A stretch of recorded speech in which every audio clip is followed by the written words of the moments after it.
Polycystic ओवरी syndrome (PCOS) एगो आम hormonal स्थिति हवे जे प्रजनन क्षमता के उम्र के लगभग 8 से 13% मेहरारू लोग के प्रभावित करेले। आम तौर पर एकर शुरुआत किशोरावस्था के दौरान होखेला।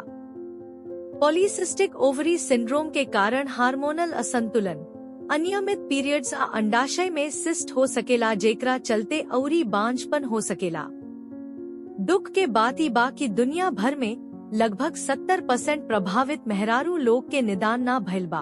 पॉलीसिस्टिक ओवेरियन सिंड्रोम के शुरुआती लक्षण। पॉलीसिस्टिक ओवरी सिंड्रोम के लक्षण अलग अलग व्यक्ति में अलग अलग हो सकेले, समय के साथ ये भी बदल सकेले। संभावित लक्षण में शामिल बा मुहासे भा तेल से भरल त्वचा, चेहरा शरीर पर बाल के अधिक बढ़ल, वजन बढ़ल, खास तौर पर पेट के आसपास, पीरियड्स के चिंता जैसे कि भारी, लंबा, रुक रुक के, अप्रत्याशित भा अनुपस्थित पीरियड, बांझपन के भाव। पॉलीसिस्टिक ओवरी सिंड्रोम (PCOS) के इलाज कैसे कईल जाला।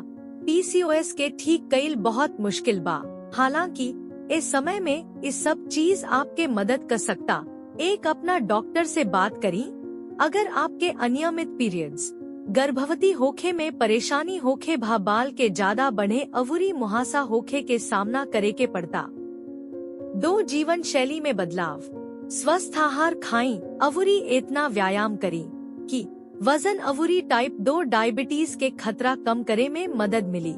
3 गर्भनिरोधक गोली खाई, आपके मासिक धर्म चक्र के नियंत्रित करे, अवुरी लक्षण के कम करे खाती। 4 अन्य दवाई मुहासा भा बाल के अनचाहा बने के कम करे खातिर। अपना आसपास के लोग के मदद खातिर हमनी के वीडियो के लाइक, सब्सक्राइब अवुरी शेयर करी।